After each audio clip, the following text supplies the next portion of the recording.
during our integration management class. So, one aspect of the project that the project manager must put together that is a determinant to other aspects or to the success of a project is the concept of the scope management. And in a nutshell, scope management or scoping a project is more like looking at the work that needs to be done. So, for the purpose of this class and for easy understanding, I want us to pen down that definition that scope is, or anytime you come across the word scope in whatever material you are studying, I want you to take note of it as what? The work to be done. All right, work to be done. So scoping is work to be done. And I really don't want us to, or I don't really want to start asking what is scoping, what is scope management, give me an example. When that time comes, I will allow us to tell us about some projects that we have scoped in time past. Okay, but I want us to look at the focus of this knowledge area, which is project scope management.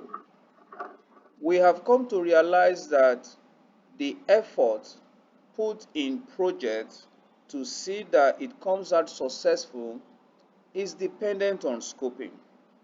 And that is why if you don't get this part rightly, it is most likely going to affect every other part of your project.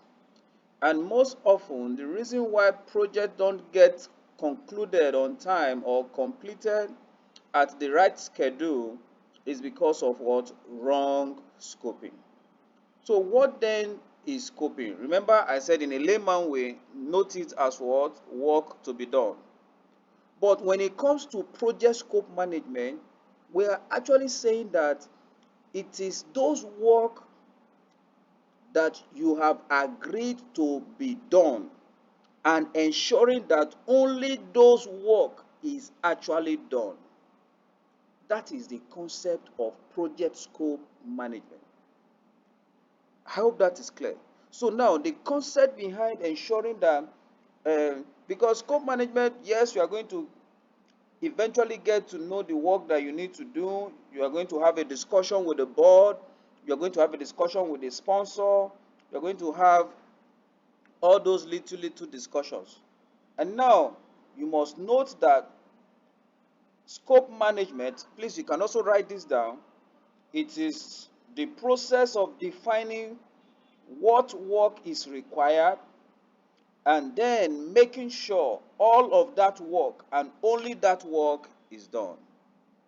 It is the process of defining what work is required and then making sure all of that work and only that work is done. All right? And you should also note that scope must be clearly defined and formally approved before the work starts. Okay, so those two informations are very, very important. And now, there is no way you will want to scope a project without making reference to the business case. Why are we embarking on this project, which is also referred to as the project objective? What do we want to achieve at the end of this project?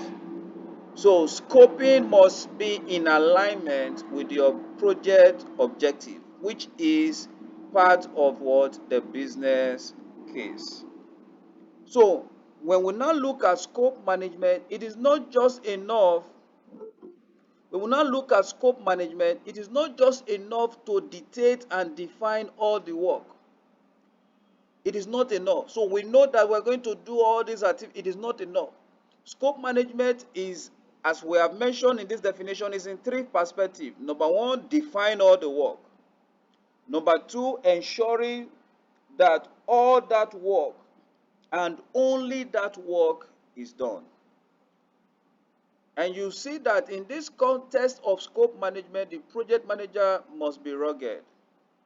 Why? Because we have seen that there are possibilities that some in the real world, when you complete your scoping on your project, there are some likely factors that may want to make sure that you don't achieve success at the end of the day.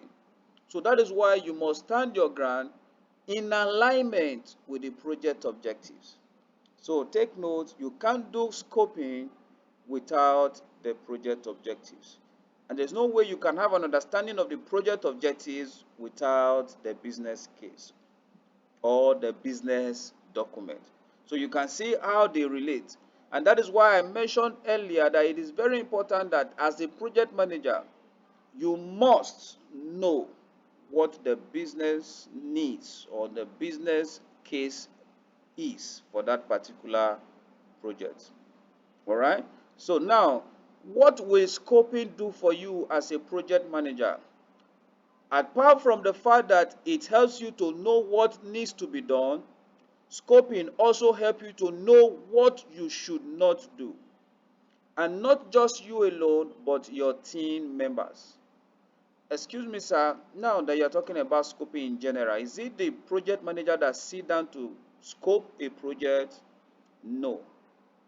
All right? Technically, scoping a project is not done by the team member. All right? So, which means if you look at this definition, defining all works of the project is not this part of the definition. All right? Defining all works of the project. Please take a look at this.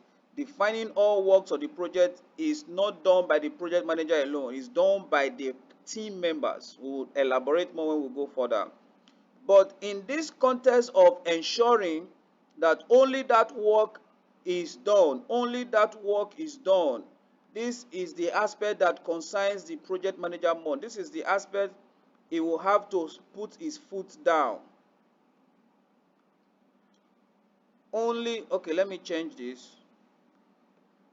Only that work is done. So for defining all the work of the project manager will not do that alone. He does it with the team members, but ensuring that only that work that has been defined by everybody, because now making sure everybody defines that work, it brings about what? Buy-in. And the project manager responsibility is now to ensure that only that work that has been defined is what is done. Now, if we now look at scope management, it encompasses two categories. So when we talk about scope management, we can look at it from product scope and project scope. So when we say a product scope, we're actually focusing on looking at what are the requirements, what are the features that is expected in that particular product at the end of the day. What do we want to see when the product comes out? That becomes what? Your product scope. The features. It could be technical features. It could be or there's what we call functional features and non-functional features. The functional features can be the likely performance of what you need to see at the end of the product when you bring out the product. The non-functional features may not be the likely performance, but it may be the technicality that is part of the product. All right, so that becomes what? A product scope. What are the features? What are the characteristics? What are those deliverables that you want to see at the end of the project? So in a not in a simpler way, you can decode that product scope is a way of saying that those requirements that relate to the product of the project, or those deliverables that is associated with the features and functions of the project, that particular end product, that particular end product. Example now, let's take an example in my industry. Let's say I'm trying to develop a payment application. Okay, let's say I want to do um, um, agency banking application. I want to develop a payment application that can work in a POS and phone. And that is the project. Now, product scope will now be what are those functionalities?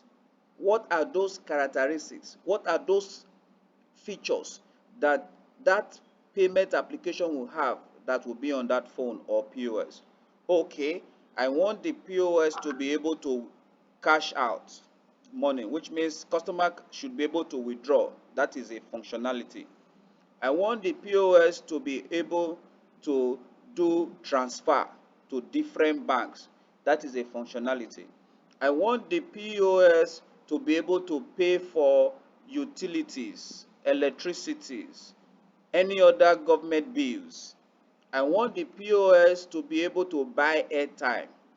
All this becomes what? This product scope, which means at the end of the day, when we finish the project, and we give it to a user, that will be the function of that particular end product or result or service.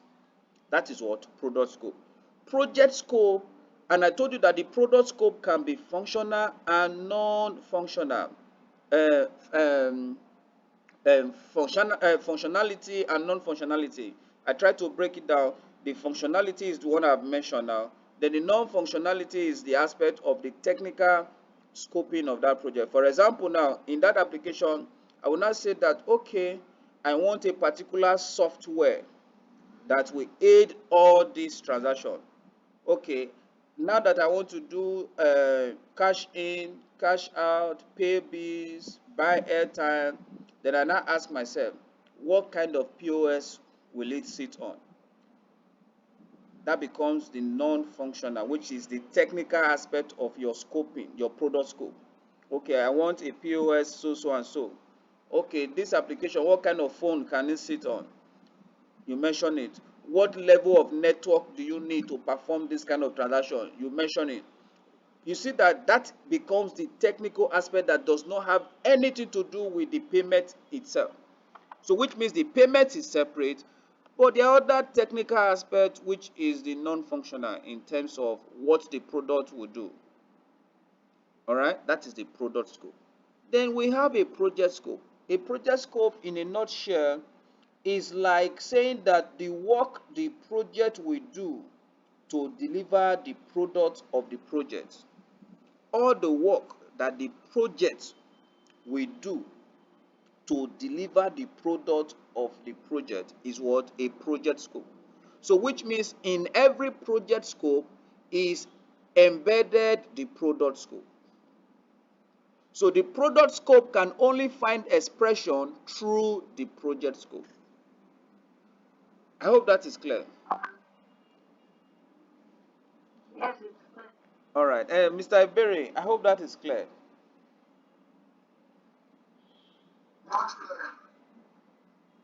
Hello, Mr. Iberi. Hello, Mr. Iberi, are you there?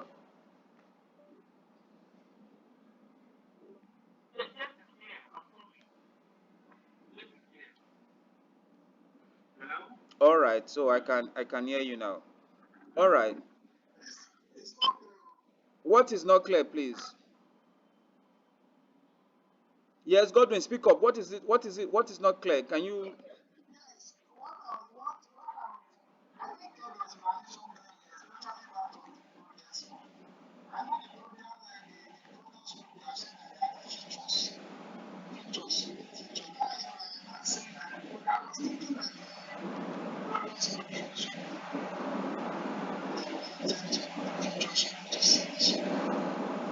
No, no, no. Um, I don't want you to. That is why I don't want you to think of it that way. All right. I would like you to note that the product scope is more concerned about the characteristics, the features of that particular product. Why the project scope Hello, are you there? He has gone out. Why the project scope is actually the project work that will deliver the product scope. All right. So now, what are the work that we need to do on the project side to get the product out? Becomes the product scope. So, in a nutshell, the project scope is now the work that needs to be done to actually get the characteristics of that particular product out. Example, if a product scope says that, all right, in this payment solution, I want to be able to withdraw or transfer money. Now, the project scope will now be what are the work that we need to do to get a payment application to be able to transfer money in a POS machine. So the breakdown of that work becomes the project scope that produces that functionality of being able to transfer in a POS machine. Is that clear now, please? All right. So let's move on. Now, I told you earlier that there are some factors that can make the project scope not to work. Remember, the project scope are those works that you are going to define that, okay, I want to achieve cash out, I want to achieve transfer. Those work that we need to do to actually get that transfer function working. So in scoping your project, there are most likely to be some factors that may want to make your scoping not to be accurate, or that will want to make your scoping in such a way that everybody or your team members may not be able to utilize or actualize the original intent of what you want to achieve. And that is why you, as the project manager, you must ensure you stay clear of some of these problems that can occur.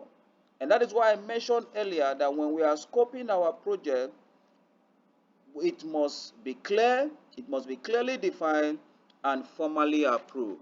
And so, what are those issues? Ambiguous, which means it is most likely to lead to confusion. Too much grammar, all right, it can lead to confusion. Remember, scoping is actually defining all the work that needs to be done, all right, including the work of scheduling a meeting. Who is going to anchor the meeting? Who is uh, who is going to be part of the meeting? Who is going to do this? Who is going to do that? All those series of work that needs to be done, it must be clearly stated so that it will not confuse anybody. That is why this must be checked. And to avoid this, what do you need to do? You must point it out clearly so that everybody will understand what needs to be done. Remember, you are leading and providing leadership for the team. Then the next one is incomplete scope. Oh, you are scoping transfer function, the work that needs to be done to achieve transfer function. But in your process of scoping, you are jumping step. It's not complete. It can bring about sleep. Or most likely, when it's not complete, it is when you have not almost want to finish the work, you now remember that, we did not do this. Example, I have a friend that was managing a project for um MROS filling station. MROS filling station decided to expand to have a mega filling station at Amadu Bello Way, VI. Alright, so if you have passed through that place, you see that mega filling station. But what happened was that they forgot, while they were preparing that facility, they forgot to scope kitchen. They want to have like a fast food, where, okay, you drive in, you can easily buy some stuff, buy this, buy that, but they forgot to make provision for kitchen. And they've completed the building. They've cemented everywhere, the building is ready to go, but they now discovered that they did not have kitchen. That is what incomplete scope can lead to. It leads to schedule sleep, which means if they want to adjust that, it will increase the amount of time. And what will happen also again, it will what? Increase the cost of completing that project. All right. So which means for you to avoid this in your scoping, you must make sure you complete your scoping and is accurate. And that is why I also mention it is you must not think you know it all. Bring your team together to do the scoping. Bring them on board. Okay? It may not be your area of knowledge, but ensure your team members are part of the scoping activity so that you will ensure that nothing is missing as relates to scoping. Yes, quickly, Godwin.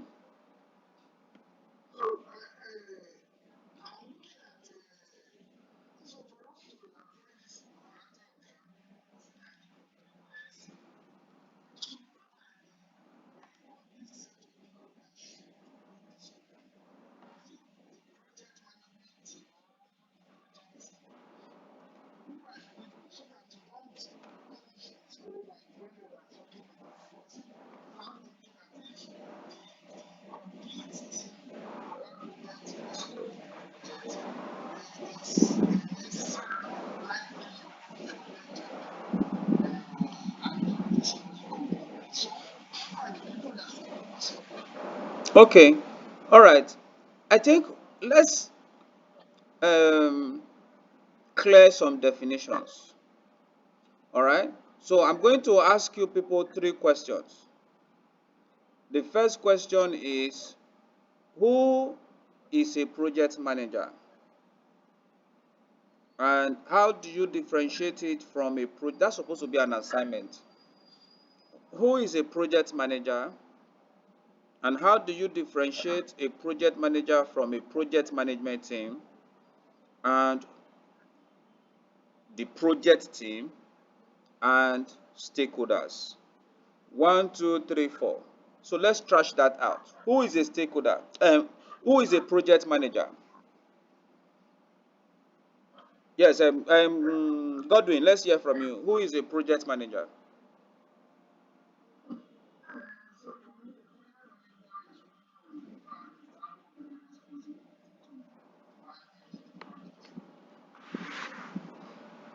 Okay. Is that all?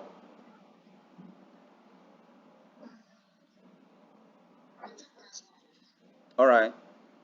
Okay. So what about project management team?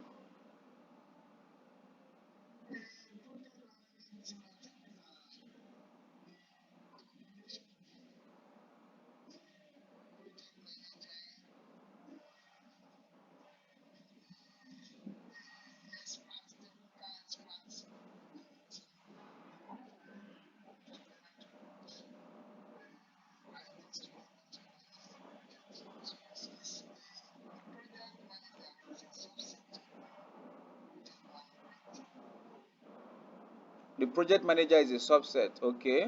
Who is now the team?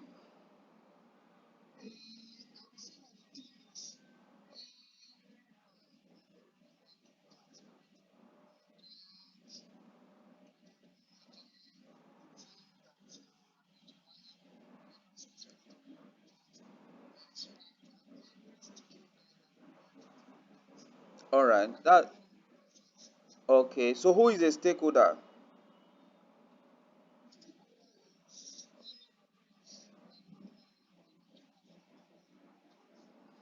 All right. Then okay, Lola, do you have contrary opinion to what he has said? Lola, are you there?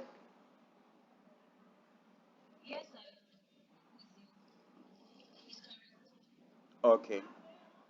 What about Wally? What about you, Wally?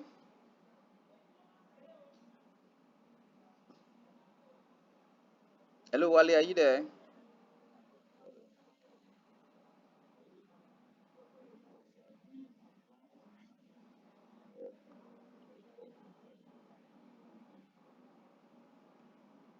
Okay.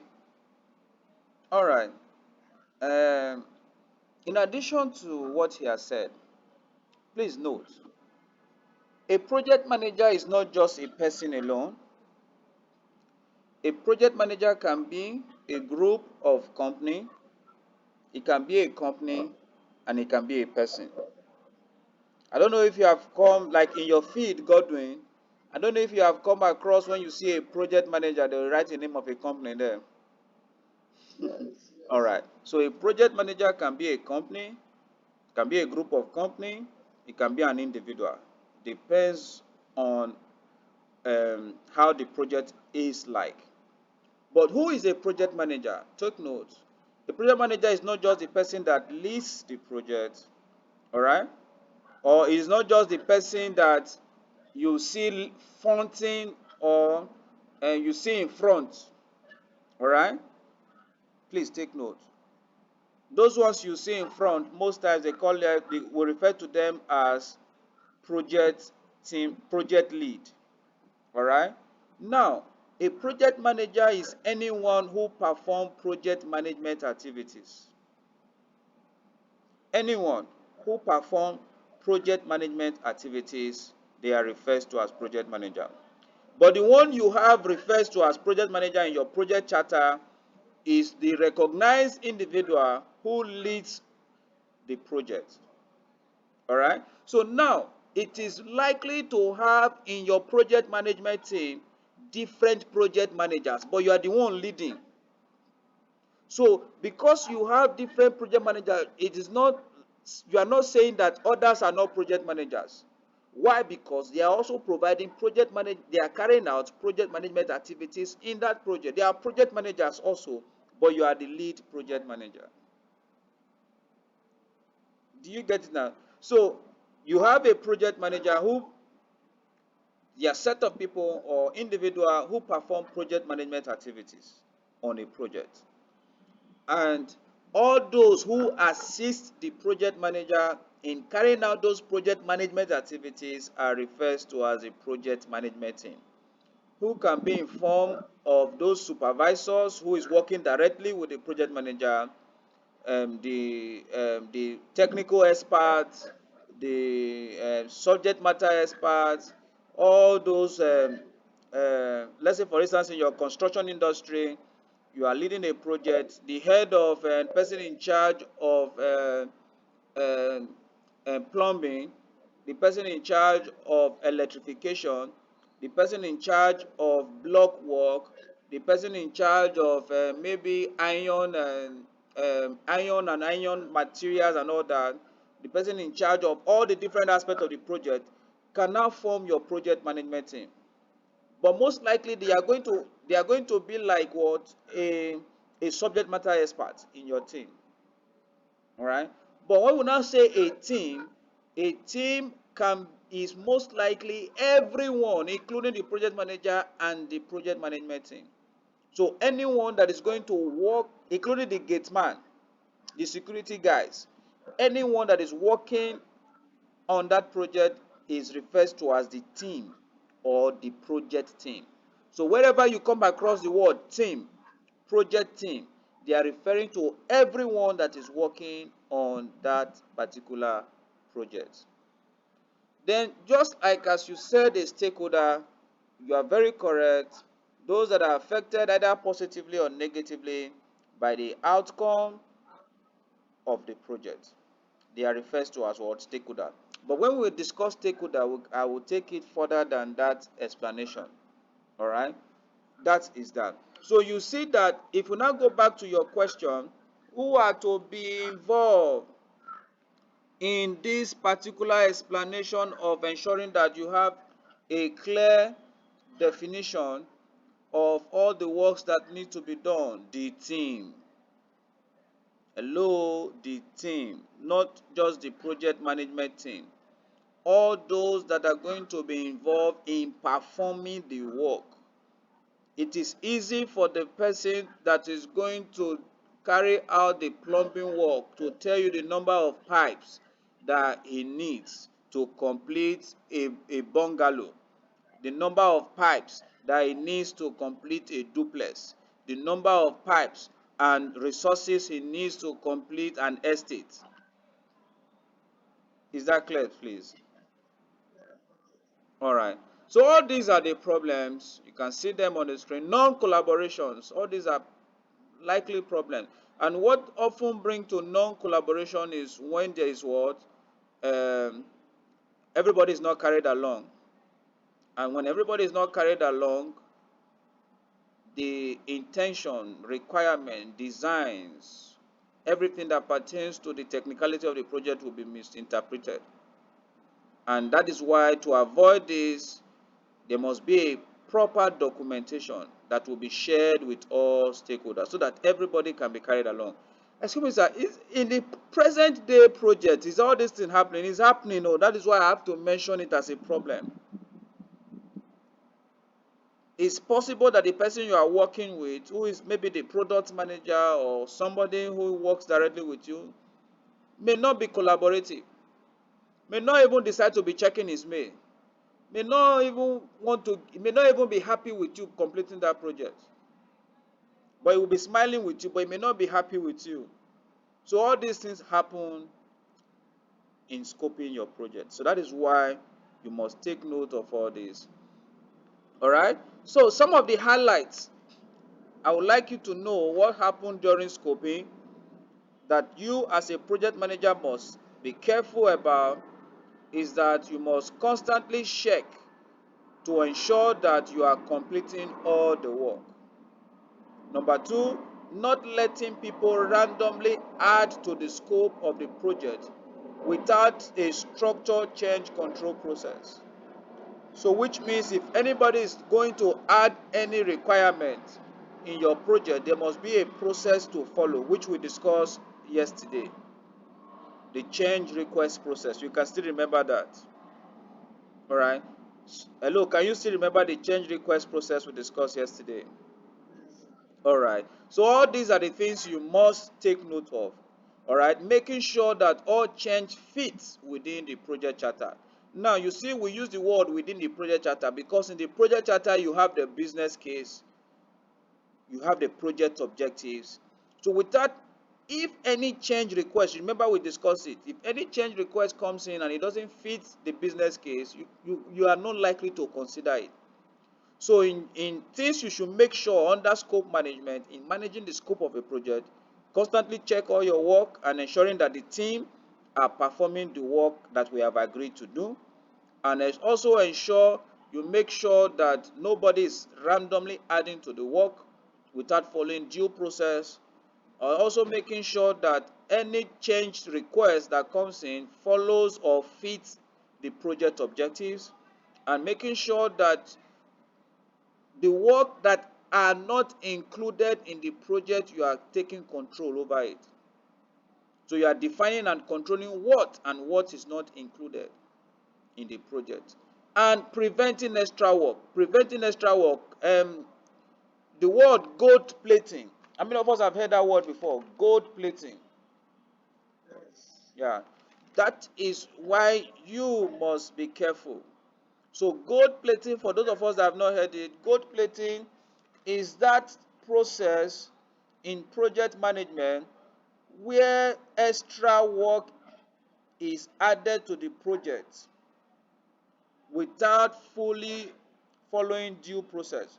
So now gold plating occur in a project. Maybe your team member want to please the customer. He wants to make the customer over happy. He want to do anything extra that is not defined in your scoping to make the customer happy. That is what we refer to as what? Gold plating. Is that clear? Hello, Wale, is that clear?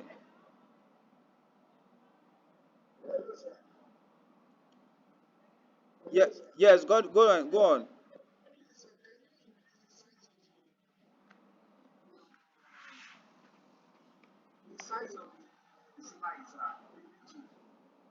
Okay, I will.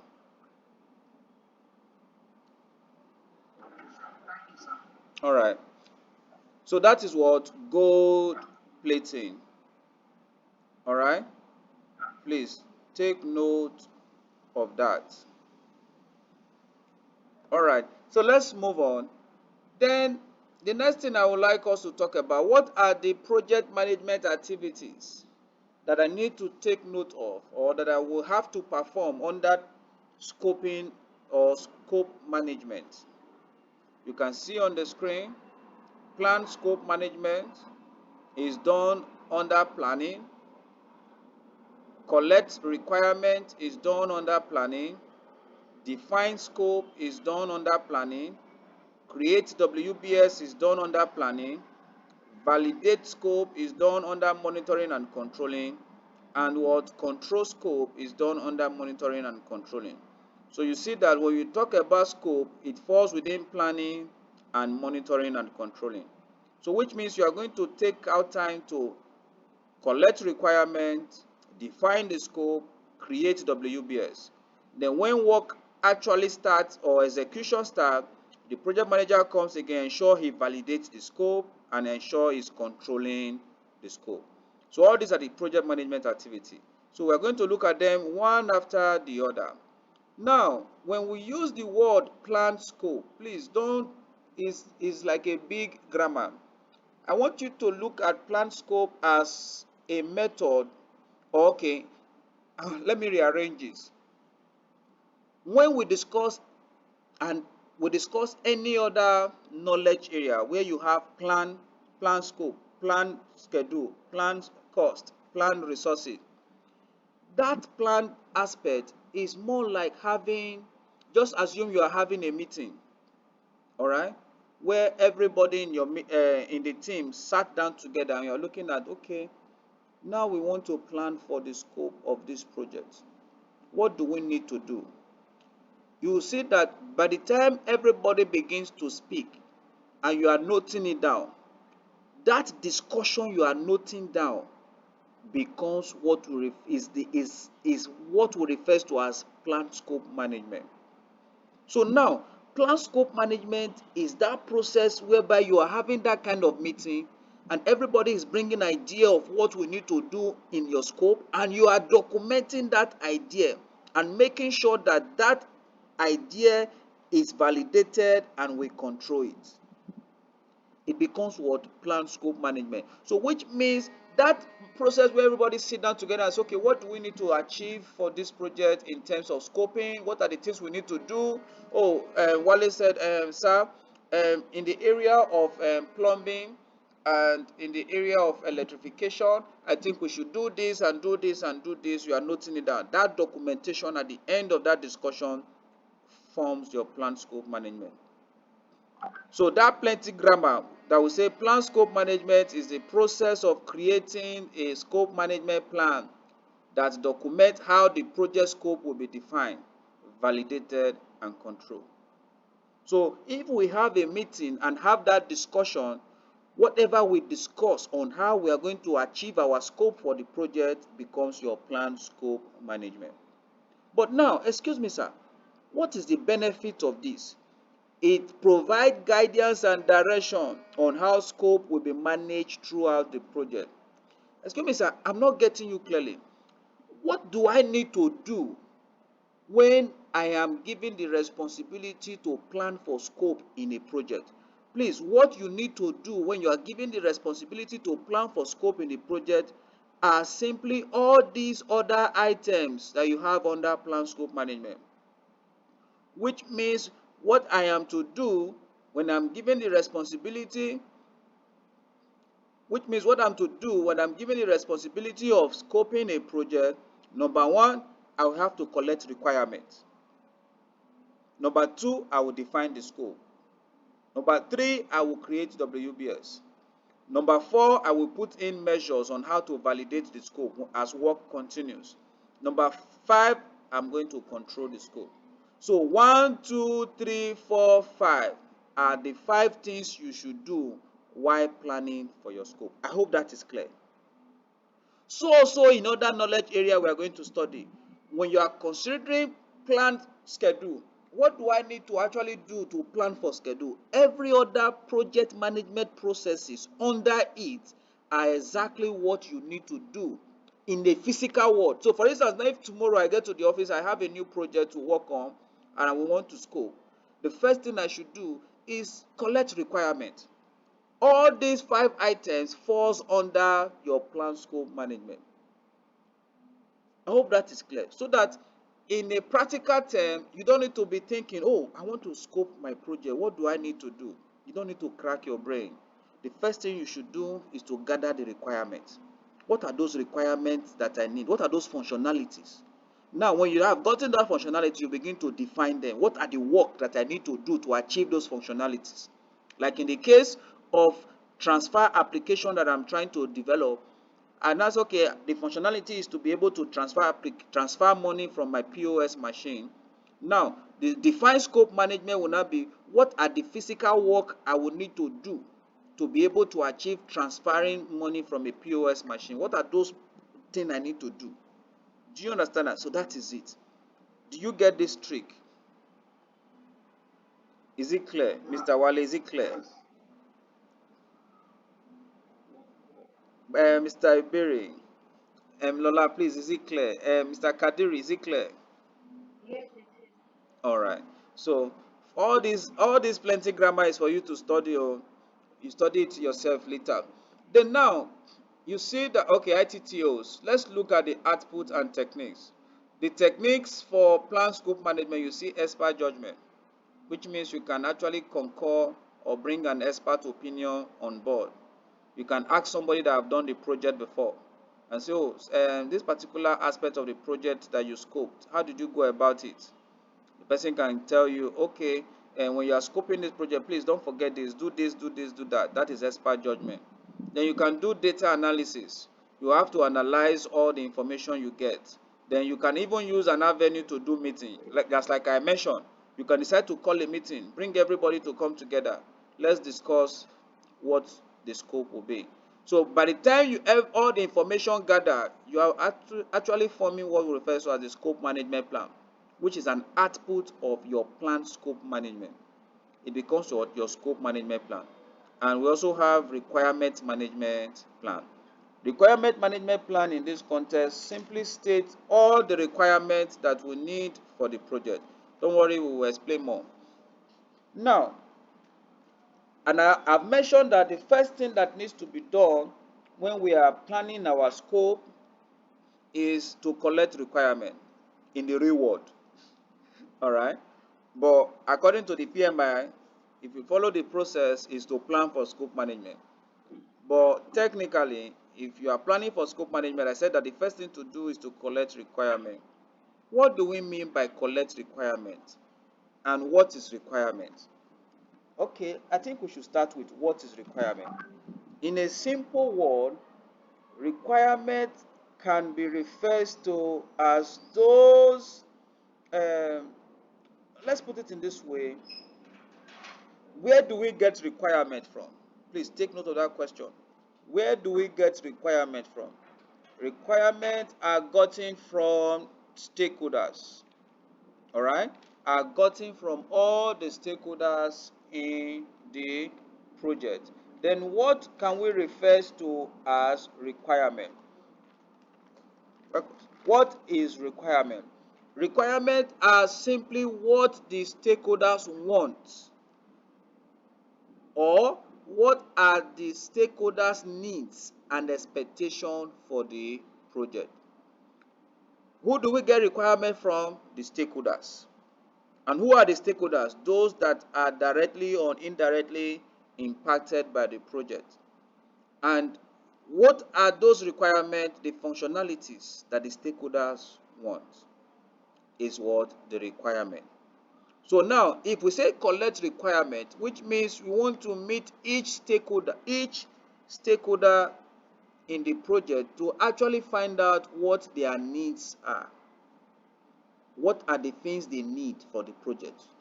What are their expectations? Take note, in the context of collect requirement, I have discovered that there are some stakeholders who may not be able to tell you what they need, but they can tell you their expectation. They can be able to explain their expectation to you. But take note, it is now you that will convert expectation to the requirement. All right. So now, who does this aspect in a project of collect requirement? The project manager. which means you can see we make reference to the stakeholder. The stakeholder register contains all the documentations of all your stakeholders that you have identified in the beginning of the project. So which means that in the beginning of the project that you have identified all your stakeholders, you are now going to meet each of those stakeholders to ask them their needs and requirements. What do you expect from this project? What are the requirements of this particular project? So it is the responsibility of the project manager to do this. And you see that from our definition, it is a process of determining, documenting, and managing stakeholders' needs and requirements to meet the project objective. That one is plenty grammar. But what collect requirements simply mean is that meeting the stakeholders to determine what their needs are for the project. What are they expecting at the end of the day for the project? Yes, go on, Godwin.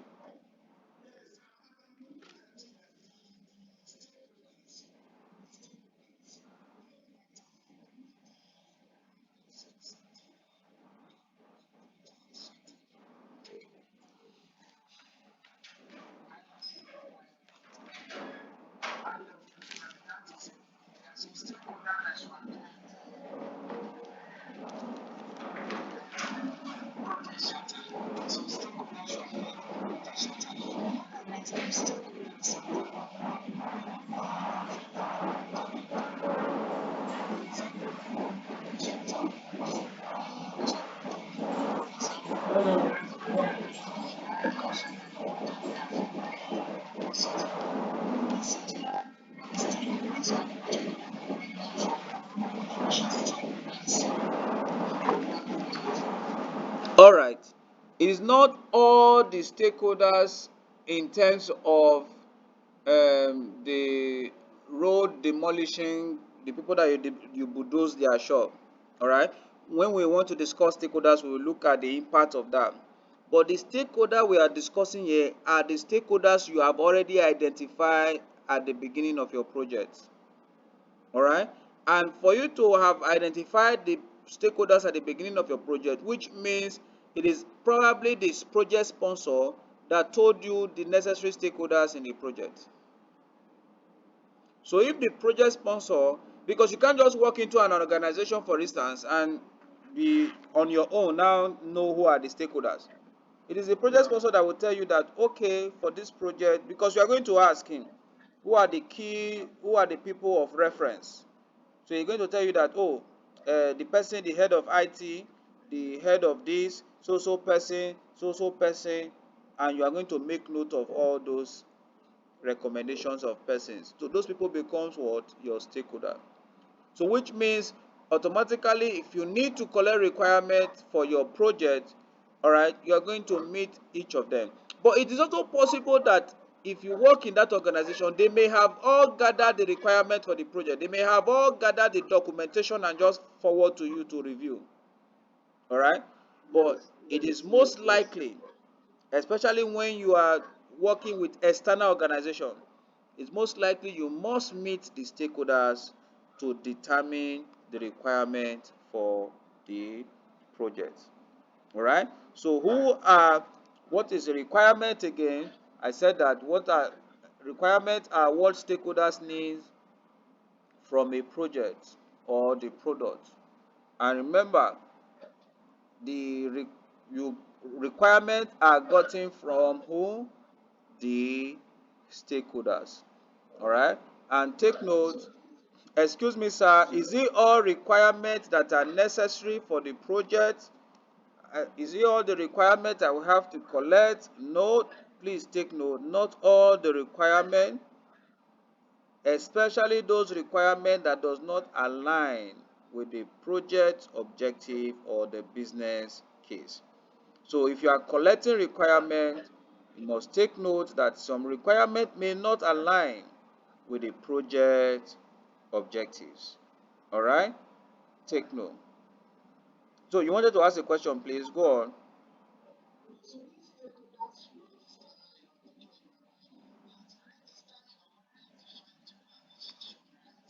Yes, is the register that you have already created.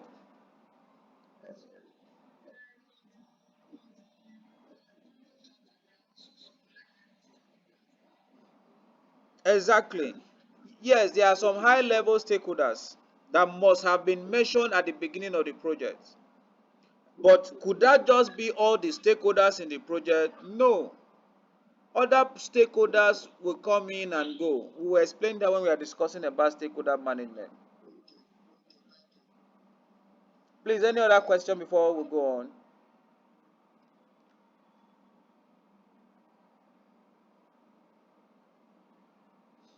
All right, no question. So let's move on. So collect requirement process. You can see that, please take note. This process is a determinant. Every other thing will not work out well if this process is not working or you have. So what I'm trying to say is that the effort the project manager puts in this process determine the success of the entire project. Because if a requirement is not properly captured, which we discussed earlier about incomplete, it can affect the project. So collect requirement process is a critical part of the process of scoping, because if any requirement is missed, it can bring conflict in the project. Please, I would like you to take note of that this process of collect requirement is very, very important. As you can see on the screen, I told you that you collect requirement from who? The stakeholder. This is just like a sample of how the stakeholders register is. The name, the department, all the informations of the stakeholders, and you collect requirement from the stakeholder. And remember, collecting requirement falls under the data gathering technique. So you can see different technique that you can use here to collect requirement. You can decide to use expert judgment. You can decide to use brainstorming. You can decide to do interview for each of the stakeholder. You can decide to do questionnaire. You can decide to even benchmark the requirements of other organizations and to use it for your own requirement. So there are different techniques that can be used. But our focus now is what will now become the output, which is what? Requirement documentation and requirement traceability matrix. What is requirement documentation? I'll come back to this. What is requirement documentation? Please take note. Requirement documentation, being an output, is simply all the requirements that have been collected so far. All the requirements that have been collected so far, all right, finalized, they are documented. So all the requirements that I've collected so far for the project are documented, and this refers to as well requirement documentation. So the requirement you collected from stakeholder A, stakeholder B, stakeholder C, stakeholder D, putting all of them together, it forms the requirement what? Documentation. But now the requirement traceability matrix. The requirement traceability matrix is also an output of collect requirement. And why is it an output? Please take note. The requirement traceability matrix, just as it sounds, traceability, so that you will be able to trace.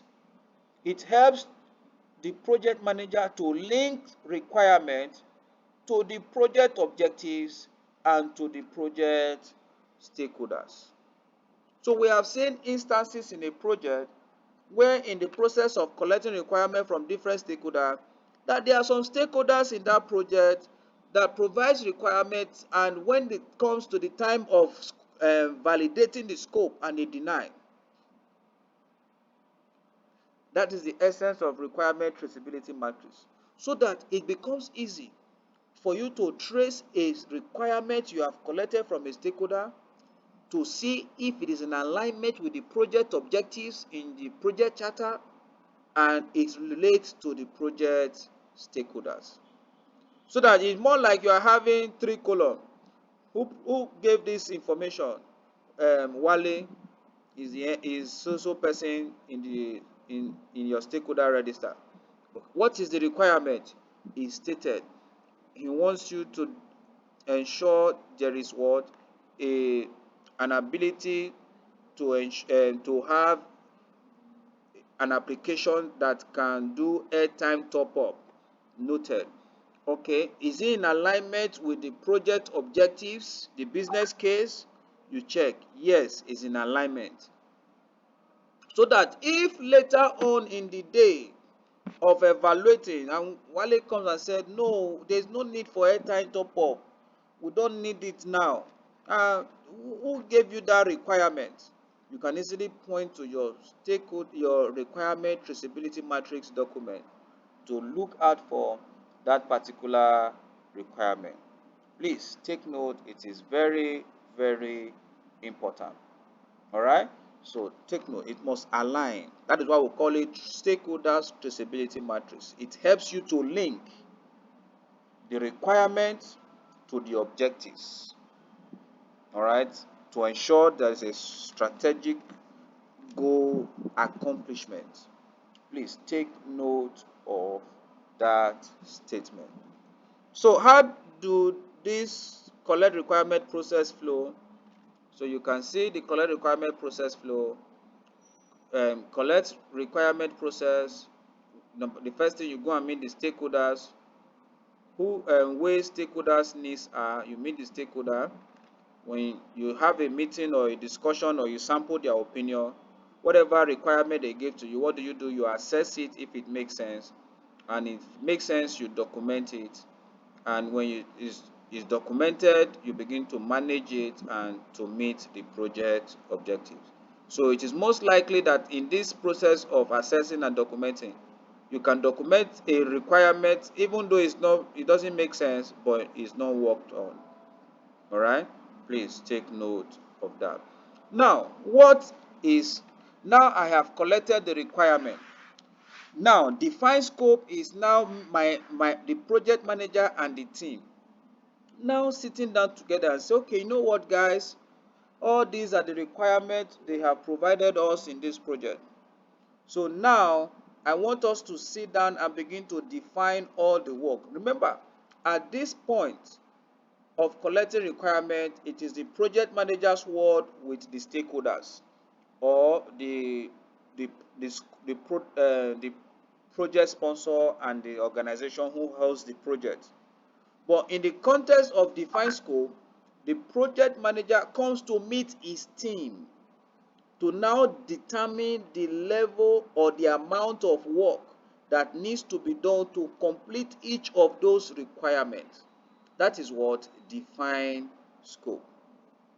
I hope that is clear, please. So define scope process or defining of scope is actually that explanation stages where we begin to itemize all the work that needs to be done to achieve our project. So defining scope is primarily concerned with work that needs to be done and ensuring that that work is what we have to do to have our deliverable, to have our deliverables. That is what define scope. So when I mentioned scope before, I said work that needs to be done. So defining scope is simply that aspect where the project manager and his team begin to sit down and define all the works that needs to be done. So whenever you can see this statement, let me highlight it. Whenever you are trying to describe, all right, whenever you are trying to describe your project and its product, what you are doing, you are defining your scope. Okay, so somebody can walk up to you and say, okay, this is the scope of the project, and the person tries to explain and explain all the things he needs you to do. What are you doing? You are defining your scope. What is the benefit of this definition? It helps you to describe the project, the service, or the results boundaries by defining which of the requirements collected will be included in and excluded from the project scope. So that is the essence of what? Defining your scope. So when you finish defining your scope, what will you achieve when you finish defining your scope? You want to achieve the project scope statement. What is the project scope statement? It becomes a collection of the scope of work that needs to be done. It becomes what? A collection of the scope of work that needs to be done. Alright? Please take note. Under defining scope, because defining scope is under planning, I would like you to also note that it is what? Iterative.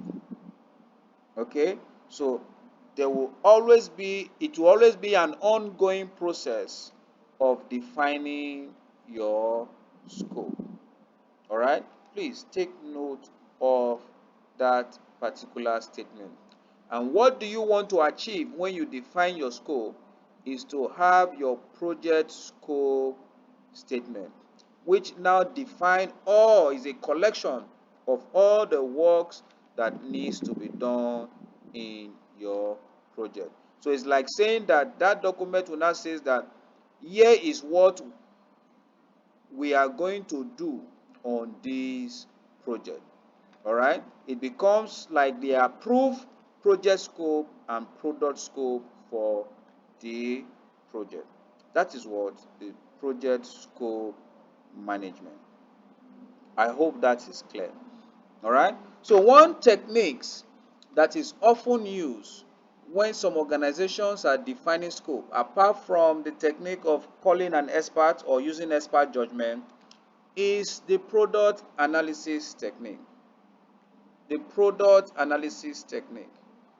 The product analysis technique, or the purpose of the product analysis technique, is to analyze the objectives and description of the product stated by the customer or sponsor and turn them into tangible deliverables.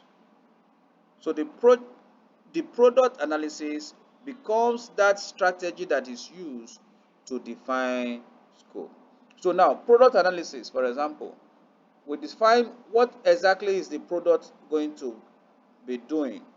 So now we pick the product. Okay, from that particular product, you need a payment application. For that, or let's say you need a building, you need a bungalow building. That becomes the product. All right. What are those features that will be in the bungalow building? We begin to mention it.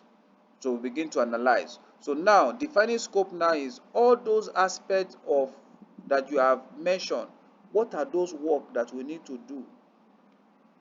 That we need to do to have our deliverable at the end of the day is what we are referring to as what? Product analysis.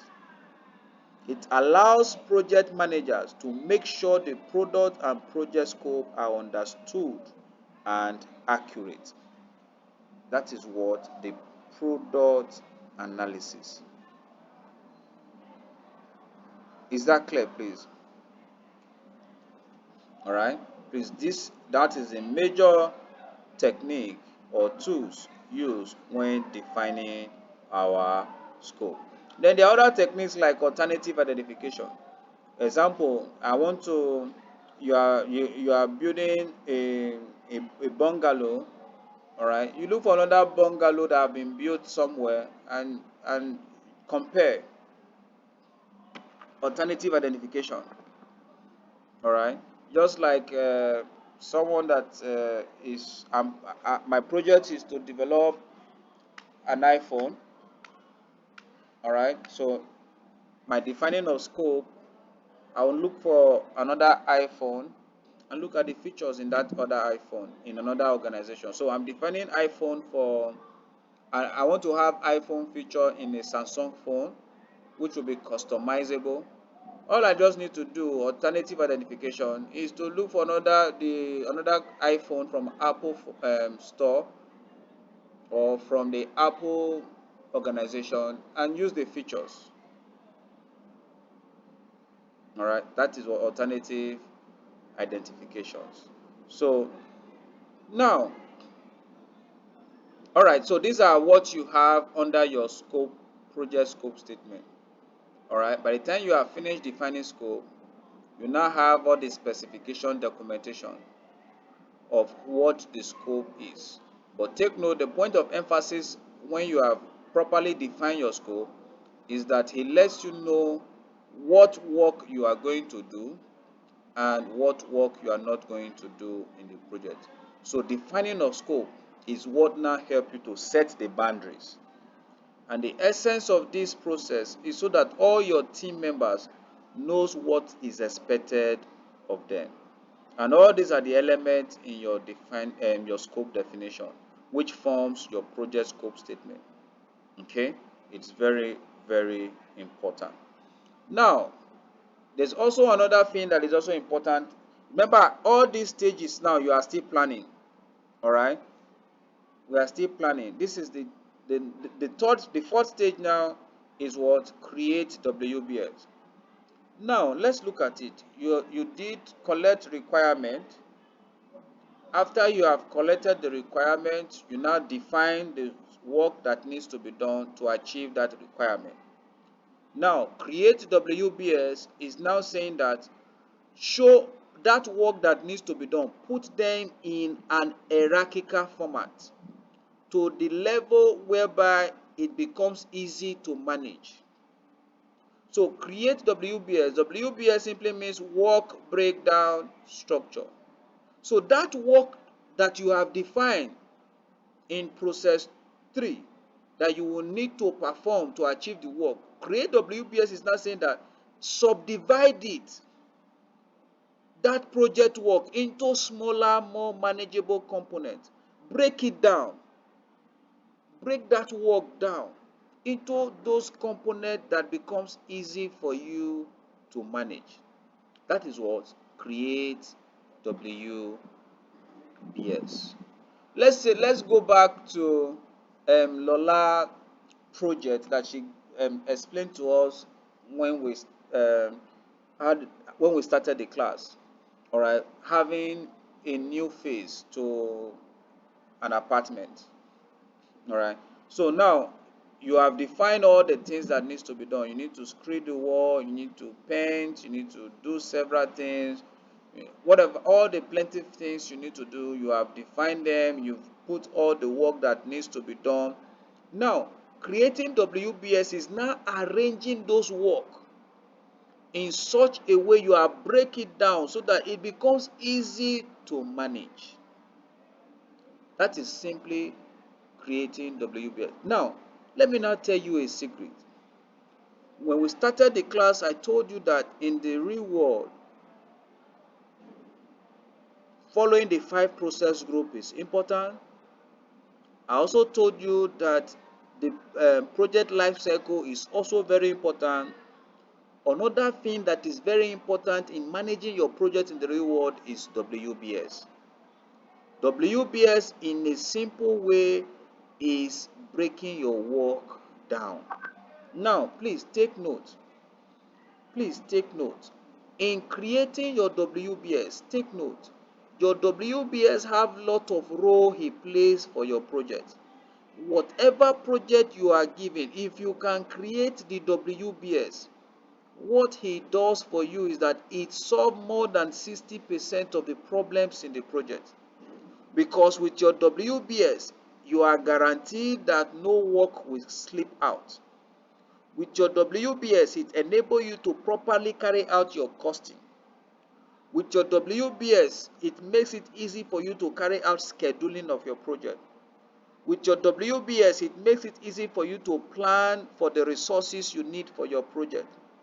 With your WBS, it helps you to know the area of risk where you should pay more attention. With your WBS, it helps you to know the kind of stakeholders you need to engage on a constant basis. And that is how important this WBS is. The secret is whatever project, big or small, break down the work. So let's say, for instance, now you have been able to define or explain the project life cycle for that particular project, and you now know the work that needs to be done. Those work that needs to be done, break it down. Example, let's look at a building project. For a building project, you are trying to define scope. All right, the work that needs to be done in a building project, okay, we'll have to do foundation. These are the foundation. Then after foundation, we do block work. After block work, maybe we'll do lintel. After lintel, if we want to do decking, we can do decking and all that. Then after that, maybe we carry out our plumbing, facing. Then after plumbing, or we start, what is it called now? Maybe we what is it? Plastering. And before plastering, okay, we do our electrification, the hair and roofing. Sorry, I jumped. Roofing. Now, WBS is now saying that when you look at foundation, what are those work that needs to be done to achieve foundation? Break it down. So foundation becomes a big work, but you break it down. Do you understand now? So you can easily cost your foundation. You can easily schedule your foundation. You can easily tell the number of resources, bag of cement, number of people that will work, materials you need to achieve foundation. Before you go to block work, before you go to roofing, before you go to plastering, before you go to painting, before you go to fixing of tiles, before you go to all the toiletries and all that. That is what WBS does for us. So WBS is that it provides a structured vision of what has to be delivered. That is what WBS does for us. All right? But according to the PMI definition of WBS, this is the plenty grammar. All right? The work breakdown structure is what? A deliverable oriented hierarchical decomposition of the work to be executed by the project team to accomplish the project objectives and create the required requirement. That is the definition that the PMI people gave. All right? But what our focus is that WBS is a breakdown of the work that needs to be done. All right? And when we say breakdown, the technique for that breakdown is what we refer to as what? Decomposition. Decomposition is the technique used for creating WBS. Please take note. Without WBS, the project will take longer. Work will slip through the crack and the project will be negatively impacted when there is no WBS. Okay, go on, please. Ask your question.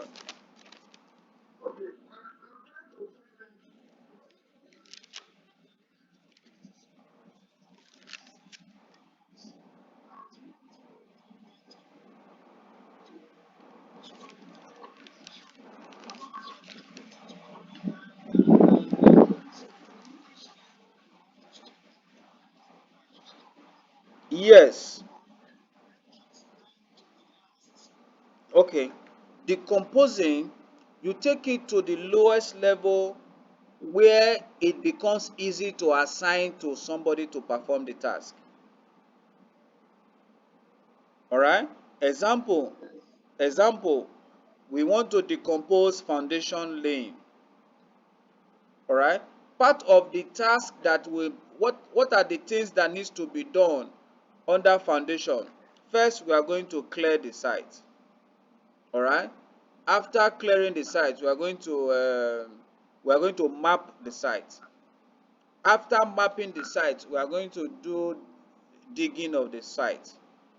After digging of the site, we are going to mix concrete and do blending. After blending, we are going to do some setting of maybe some few blocks, right? So we have 5 things that needs to be done to achieve foundation laying. That is a breakdown. So now it is not the person that will clear the site that will do that is most likely to do blending. Is it possible, sir? Because so which means with the breaking down of that foundation work, you can now tell what do I need now to accomplish clearing of the site. What do I need to accomplish mapping of the site? What do I need to accomplish digging of the site? What do I need to accomplish blending and mixing of concrete? What do I now need to quickly set the block work to the foundation level? So all these are now the breakdown for the work foundation. That is what we mean by the WBS. So now, designing that hierarchical structure, you can see under foundation, you can see all the works that needs to be done. So you can now know by looking at the pictorial diagram, you can know that, oh, under foundation we have 5 work. So I will assign digging to so company. There are some companies where you need to assign some roles and responsibilities. Oh, we don't have the technical know-how to achieve this. All right, let me look for an organization that we need to bring on board to help us achieve that. That is the essence of WBS. And take note, the lowest level of your WBS is what we refer to as work package. The lowest level of your WBS, when you are breaking it down, is referred to as what? Work package. All right, please take note of that. Is that clear, please? Lola, is that clear?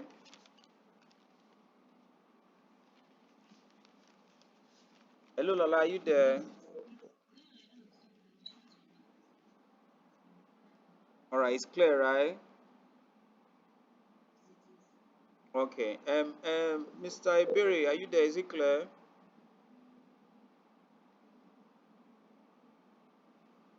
Hello, Mr. Iberi, are you there? All right. So that is what we mean by what? Work package. So when you do your decomposition, it takes you toward your work package. And your work package automatically is the lowest level of your WBS. It becomes easy for you to be able to assign tasks or assign that job to somebody in your team or to an organization who you are bringing on board. So it helps you to now know the areas where you need support. It helps you to now know the areas where you need help. It helps you to now know the areas, oh, we are likely not having the capacity to do this. So let's get this expert. Let's get that expert. Let's get the support. That is what WBS does for us. And that is why we said that it's part of the secret of managing your project, either big or small project. What are the techniques used? Decomposition, breaking down, all right? And you can also use expert judgment. Somebody that have done it before, you can ask, he can tell you. If, for instance, now I want to do something in relation to health, I can easily call on Wale and say, Wale, look at what I want to do. What do you think are the possible tasks I need to do to achieve this? Wale can help me tell me maybe a few tasks from his experience. That is expert judgment. All right, I note it down and I put it in my work breakdown structure. And what do we want to achieve by creating WBS? What we want to achieve becomes your scope baseline. And take note, we have 3 major baseline in project management. And your baseline is for the purpose of performance measurement.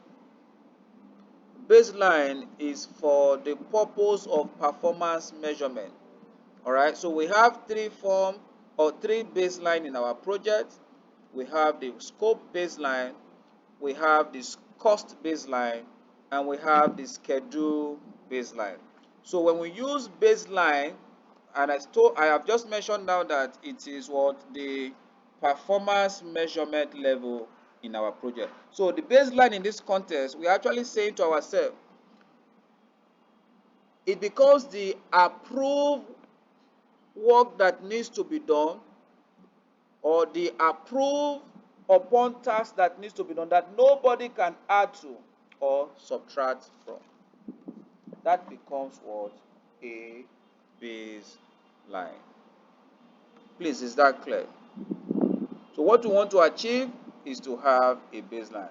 So all these are the definitions for your reading, what decomposition means, and also the definition of work package is the lowest level in your WBS, and it is that point where you can easily estimate or assign tasks. All right. For proper understanding, work package is that unit of work that you can assign to persons. Just like as we did the breakdown of foundational, assigning the role of digging or clearing the site, it becomes a work package that you can assign to a person or a team or people.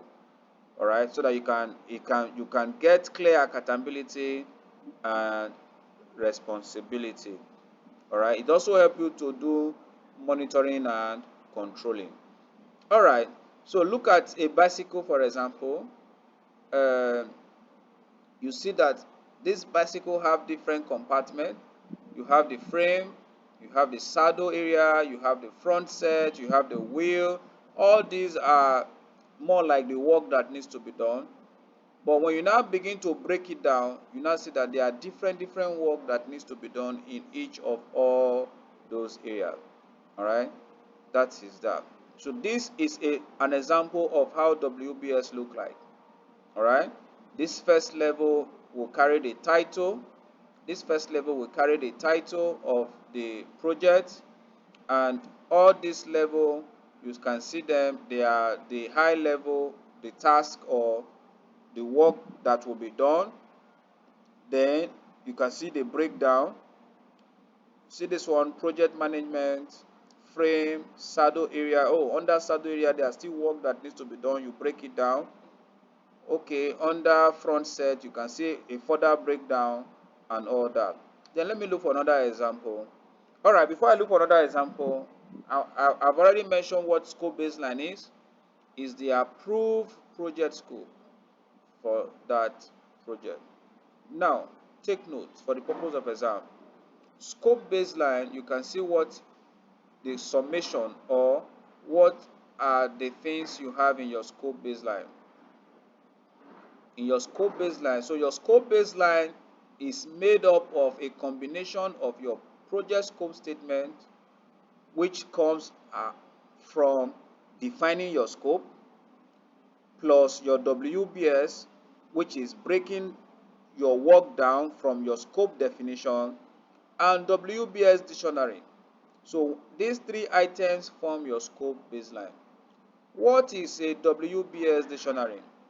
A WBS dictionary is more like a detailed description of what your hierarchical decomposition stands for.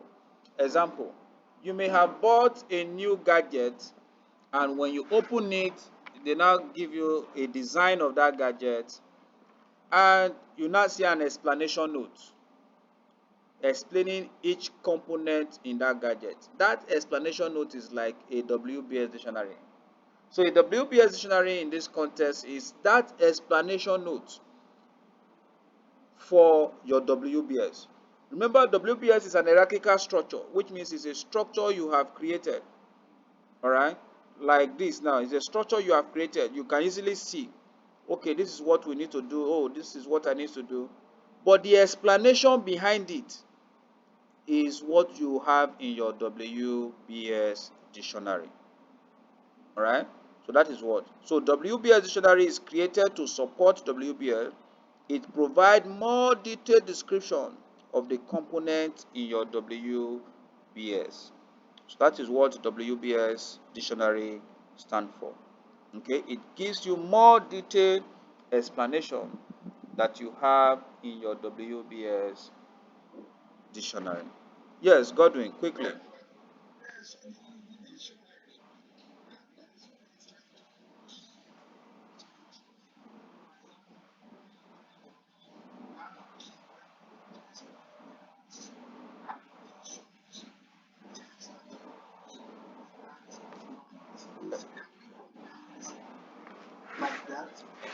Exactly. We can compare it like that and even more. All right. There are some like in your own feed now. Probably that's what you use, but there are some organization that it becomes even more detailed. All right. That I look at it, and now the essence of that WBS dictionary is actually for the purpose of those who were not part of the team while defining or creating that WBS dictionary. All right. Remember, while you are defining the scope, I told you that it is not the project manager that does that alone, he does it with the team. And also, creating the WBS dictionary, with that definition, you can easily put out all the items in the definition. Now, look at this, for example, on the screen. This is a sample of a barbecue party. All right. Now, what are the works that needs to be done to achieve this? We have defined it in our scope definition. And I said, okay, we'll have entertainment, we'll have refreshment, we'll have location, we'll have maybe you want to, we'll have a guest list, we'll have uh, maybe you want to wear uniform. All these are the different works that we need to do to achieve the barbecue party, for example. It can be birthday party. Now, under entertainment, what kind of entertainment do you want? You break it down. Okay, under entertainment, I want live band, I want DJ, I want drama, I want this, I want comedian. That is under entertainment. Now you now break it down. Now you now if you want to break comedian or whatever, what type of comedian do you think you need? Oh, I need maybe corporate no, maybe I don't know if there's a corporate comedian. I need corporate comedian, but that is just a breakdown for. Then also in the case of refreshment, all right, what kind of refreshment? We're going to have drinks. We're going to have food. Oh, what kind of drinks? What kind of drinks are we looking at? Okay, we want to have home brewed drink and all those plenty kind of drink. You mention them. Now the point now is this: it becomes easy for you to assign tasks. Now under drink, I can easily tell. Okay, let's look at entertainment. This is where it stop. I can easily tell now. I cannot ask myself, which DJ do I need? Where will I get DJ? What will it cost me to get DJ? And what time frame do I need to get DJ? And what would be the backup plan in case the DJ fail? Why? Because I can see it in this hierarchical structure that under entertainment, these are the three things I need to do. So who do I assign this task to help me get a DJ? Okay, let me call so person. That is it. So also with this work breakdown structure, you can also be able to measure the progress of work done, the effort made so far. Okay, this work have been assigned, that have been assigned, that have been assigned. Good. You know, no work will easily slip the project manager. Why? Because this has been done. Excuse me, who does this? It is not just the project manager. I told you, everyone that is going to perform the work must be involved in your WBS dictionary. Why? So that you can get a buy-in. You can get all the support that you need because they are the one that have told you, all the work that needs to be done. They've told you all the works that need to be done. Because they have told you all the work that need to be done, they are going to definitely give you the necessary support to get those work done. All right? Is this clear?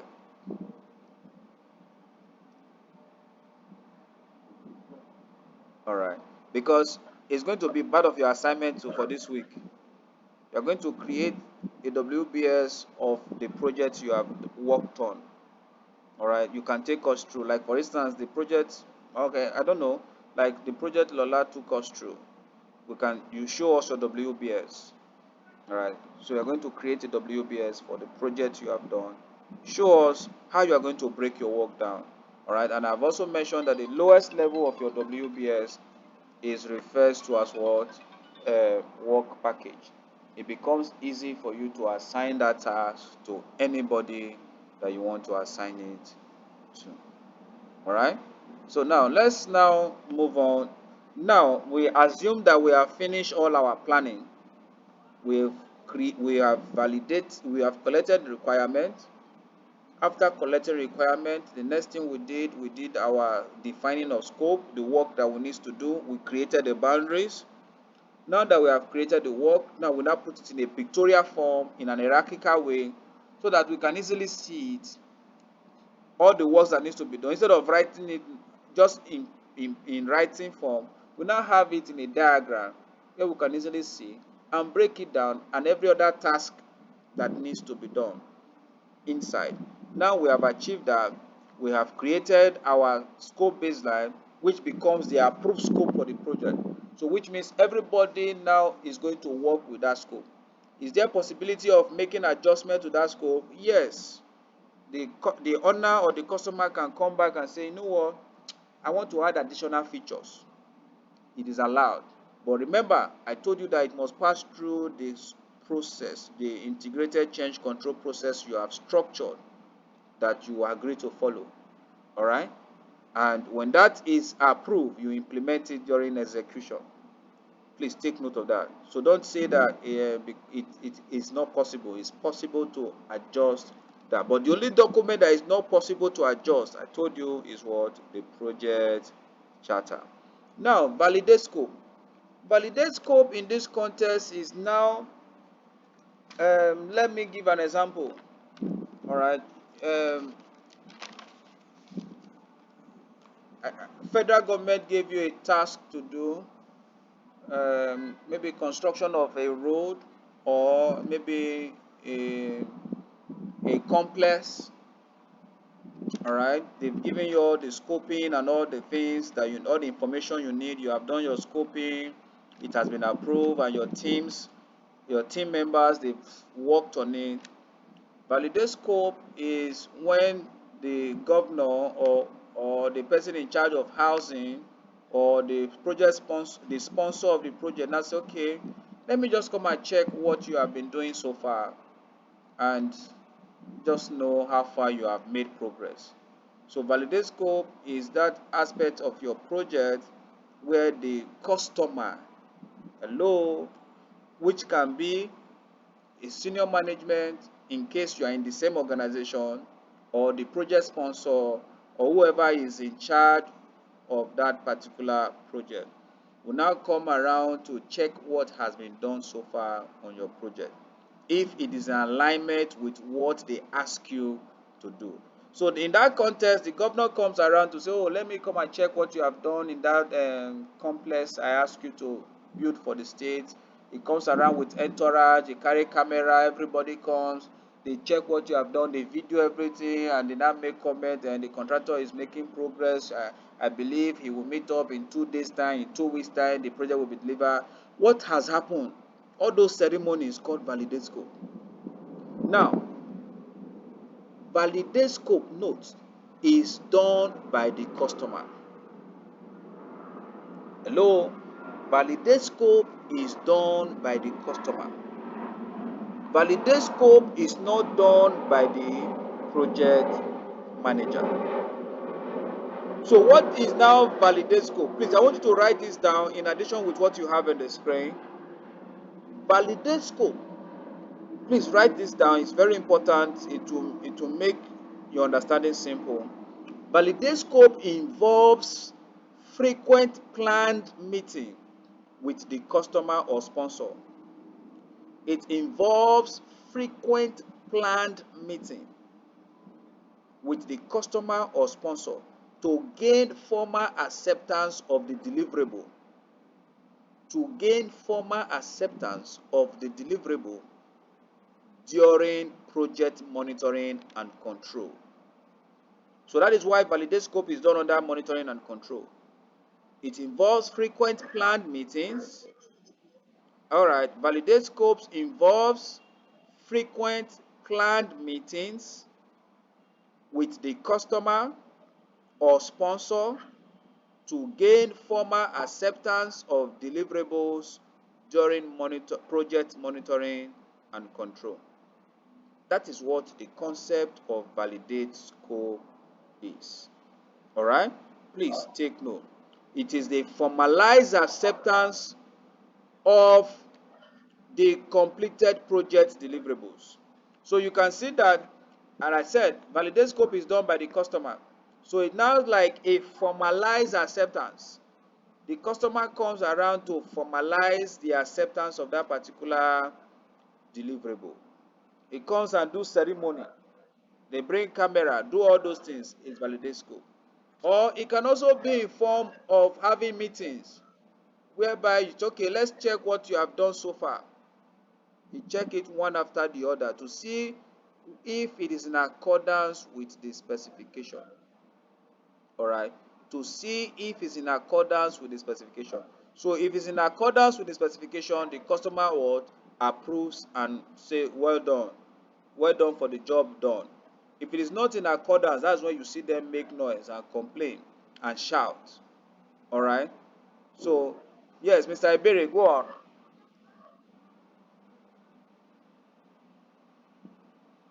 Yes, Mr. Ibere.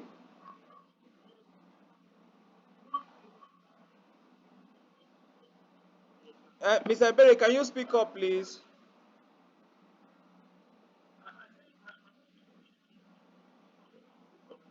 Yes, go on.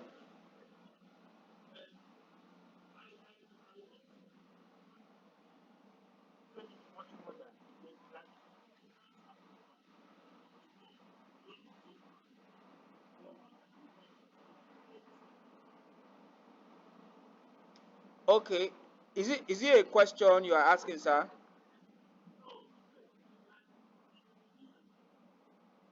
Yes, yes, yes, yes. So which means, please take note, there are some projects, all right? I don't know if some of us have encountered that project where that you have an agreement that this project will be completed in phases and possibly they release money in phases, all right? It is when you have finished a phase, the customer comes and validates, and when it's okay, tell you to move to the next phase, is release funds. There are some people that have that kind of nature of project or kind of contract.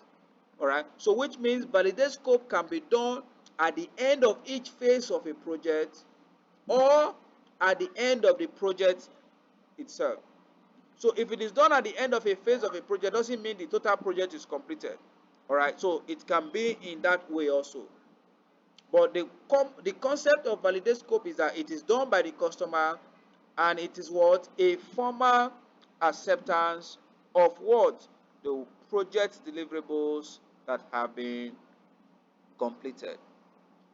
All right? So you can see the customer or sponsor will provide the formal acceptance. It is about acceptance. Hello, please.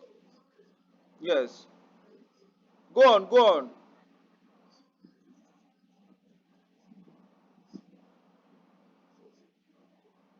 If the customer comes around to validate and it discovers some variance, discovers some features not working as expected, it discovered that you have not met the requirement, you can't easily close the project.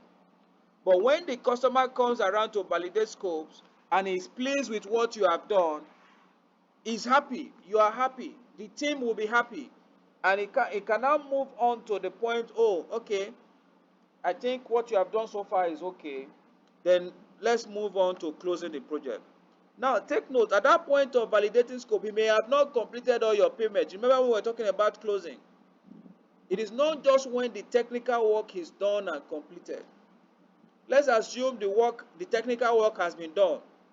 The project sponsor comes around or the customer comes around to validate the scope. He said, yes, everything is fine. Remember, during your negotiation, he paid you 60%.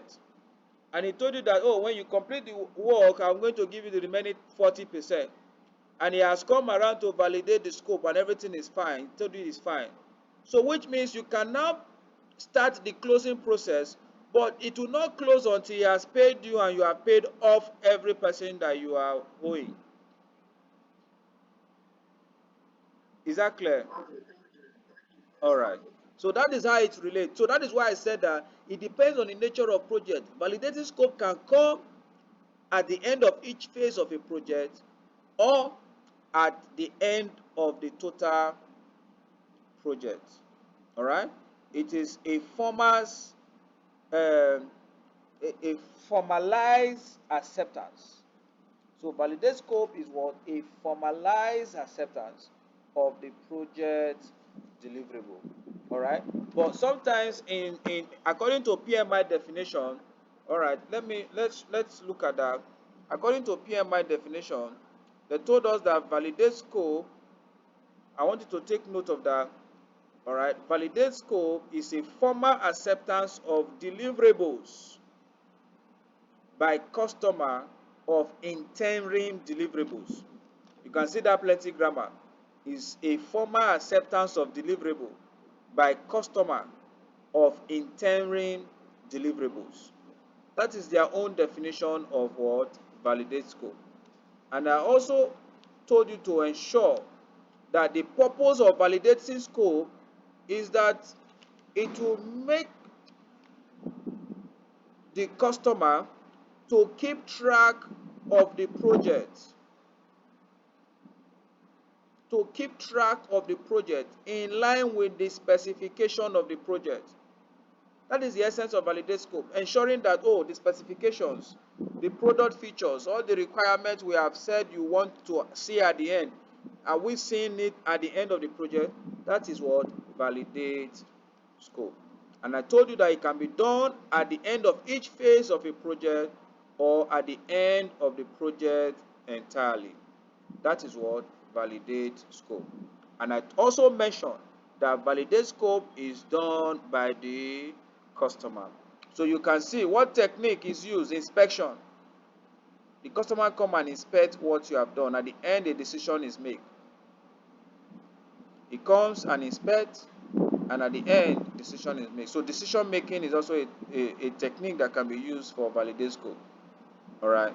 So what are we validating? What is the final outcome? What is the output? What do we want to achieve by validating scope? So that we can have the acceptable deliverables. That's what we want to achieve.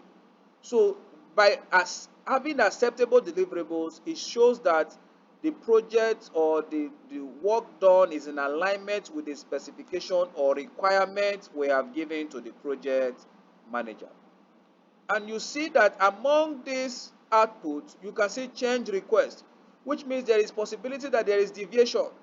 So at this point, I can issue a change request and say, oh, like the case of the building I mentioned at VI, the MROS mega filling station project. When they validated the scope, they discovered that there is no kitchen for the restaurants they have created. What did they do? They issue a change request. And I also mentioned about work performance information, which means the raw data, the work performance data was evaluated and they got an information. And that is what brought to the change request. All right. So all these are output of validate scope. So it's most likely that, oh, well, the deliverable is acceptable, is okay, and is good. But there are instances where it is not acceptable because of not meeting the specifications given by the customer. So when it did not meet the specification, what will most likely happen is what? Issuing what? A change request. And I told you in yesterday's class that there are different kind of actions that can most likely occur when a change request is issued. And I said that it can either be a corrective action that you can take as a project manager, or a preventive action, or a defect repair actions. All right. Now, control scope. Remember, validating scope is done by the customer. Controlling of scope is done by the project manager. So now, technically, which one do you think should come first? Yes, Wale, which one do you think will come first? Control scope and validate scope. Which one should come first, technically? Hello, Wale, are you there? And why do you say control scope? Can you speak up, please?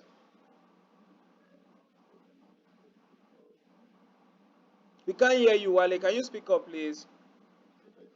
Yeah, better. Thank you.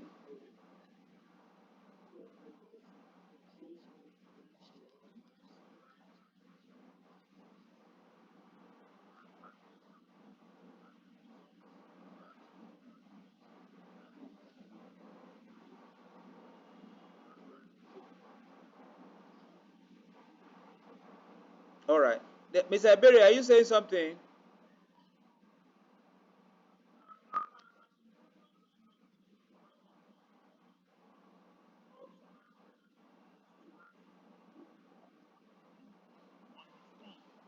I can't hear you.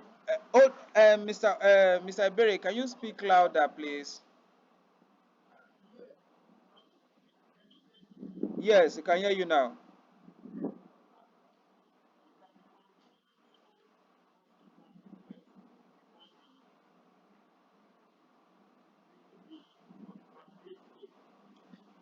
And why?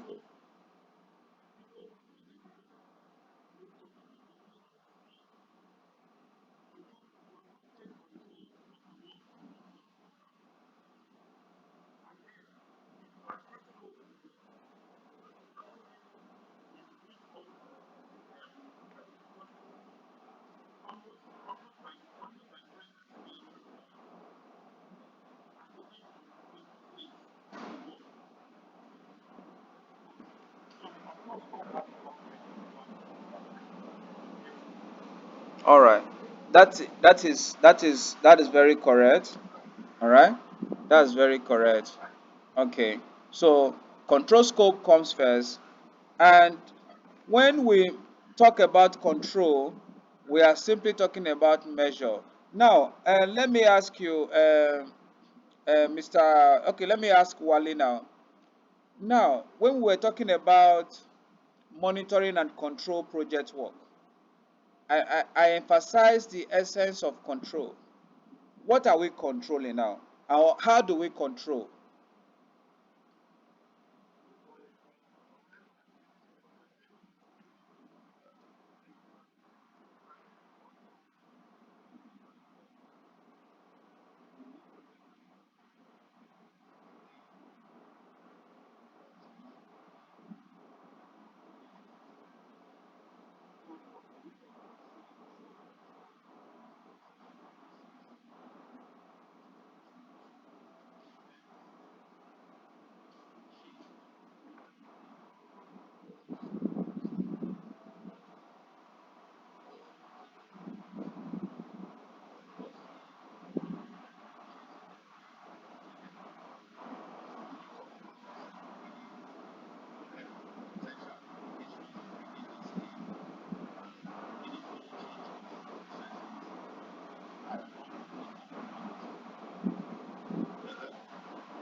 Okay. Godwin, can you help us also? How do I control scope?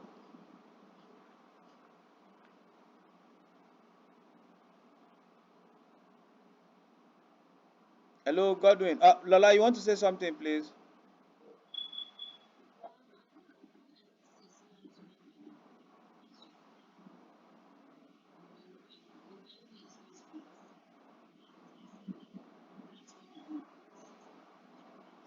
Oh, I can't hear you very well. Can you speak out, please? Okay, yeah, better.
All right.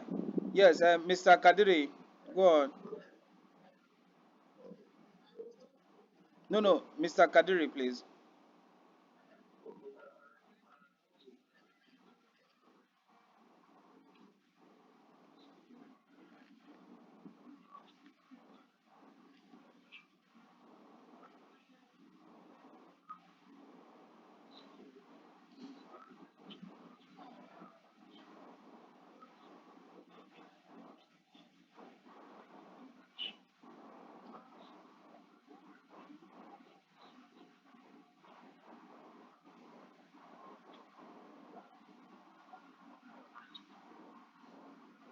Okay.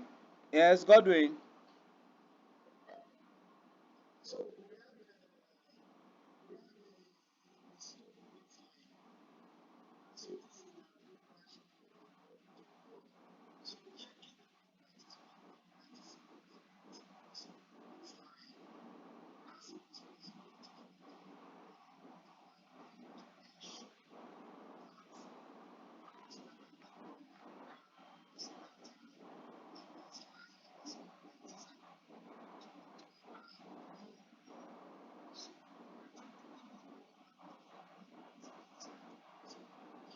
All right.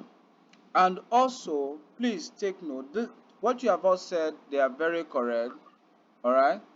Like now, let's go back to the last example where the customer was so excited to have validated a static website and later on come back and say, "Oh, I saw my friend website. You can a customer can register form. It's dynamic. It's do this. He can do that. Uh, can I have that in addition to my? Can you do that for me? I think that's what I need. All right. You see that in the real world, that will be subject to more negotiation. And why will it be subject to more negotiation? Because it's going to follow through the change control process. And remember, in our change control process, we mentioned that yes, it is permitted, but it must align with the project objective. And because it aligns with the project objectives, we are saying that from the project management perspective, it must, or the project manager must evaluate the impact. Yes, what will be the impact of changing the static website to a dynamic website? That will be evaluated and presented for approval. So if the customer now say, okay, don't worry, I will pay you the amount you have mentioned for the static web from for the dynamic website, and I will pay you this extra, pay you that extra, pay you that extra, then you can't say no. You go ahead and carry out the work to be done. But the beauty of controlling scope is not just putting your foot down and say no, don't add any work. It's the fact that they are following the right process to ensure that work is added, and when that work comes in, it is evaluated to know the impact it will have on other constraints and ensuring that it is properly approved. And that is why controlling scope, you as the project manager, what you are doing by what I've just said now, following the right process, is what we call preventing scope creeping. So we have seen instances whereby, I don't know if this has happened to you, have noticed this. Why, if not for this project management course I did, I wouldn't have understood that during road construction, you see the guys constructing the road, destroy the road, remove all the things in the road before, gather all those dirt, and they will discover that maybe some meters away there is a ditch. Instead of them to load it there and make that place motorable, they will not do that. And you, the motorists, and we that are trekking, will be complaining. Now, these people, they will just construct this road from year to year. Look at this junction is bad. Why can't they just use their initiative to just make that place okay? They will not use their initiative because it's not part of the scope. An attempt to go and do that aspect that you are thinking about. Oh, that junction that is bad, they would have just leveled it. It's called scope creeping. And why is it important that the project manager must control scope? Is to avoid scope creeping. And what is scope creeping? Scope creeping, in a nutshell, is uncontrolled expansion to your product or your project without proper due process. Without proper due process. You just discover that one member of your team, because of a relationship or because of the Roger he got from the sponsor or one other, he just carried out the task without informing you. And you discover that you're not asking this task, why are you taking much time? You just say, there's this other aspect that I just needed to quickly fix. What is the aspect? Is it part of the work? You now discover that it's not part of the work. That is scope creeping. So take note, scope creeping happens when any change request is directly implemented without going through the formal change control process. But if it goes through the formal change control process, it is not scope creeping. So if, for instance, those guys that are constructing road that I expect that they should use their initiative to have leveled that place where we have potholes, and they did not use their initiative. Let's now assume one of them now decide to feel sorry for us and decide to use their initiative. That is what scope creeping. So just imagine, for instance, in the last case where he's trying to put a new touch to the apartment, to a new apartment, and in that compound or in that building, the person you are putting a new touch to his apartment have a neighbor. So the team guys you brought to do the painting. So while you have done your calculation of the paint and other things, let's say he was not painting, and from the painting now remains maybe a few buckets of paint, and the guy that decided to paint your neighbor's side, that is not part of the scope of work. So if he has followed the due process to get approval to paint the neighbor side so that the paint will not get wasted, that is control scope.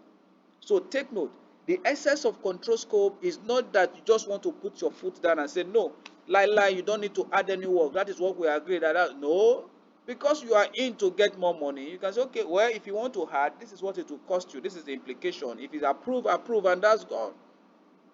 That is the essence of control scope. So control scope is to fight against scope creeping. Any question? And I also mentioned the question I asked, and how do you control scope? I told you that in monitoring and controlling, the how is simply doing what? Checking the actual versus the planned. The work we plan to do and the actual work we have done, check it. So to control is simply to measure the work you have done as against what you plan to do. If there is now a discrepancies or there is a variance, as you can see a technique here, variance, because take note, all control process you will see variance. If there is now a variance, you have to now come up with that information. You can see work performance information to explain why that variance has occurred, and it will now issue to a change request. And if the change request is approved or rejected, all the necessary project documents and project plan will be updated. That is the control scope. So control scope, control cost, control schedule, you are checking the plan versus what has been done. And if it happens that there's a variance, you are going to have your work performance information and do the necessary change process. Is that clear? Yes, Godwin, is that clear? Lola, what about you? Is that clear, please? All right. Okay, this is, yes, quickly, please.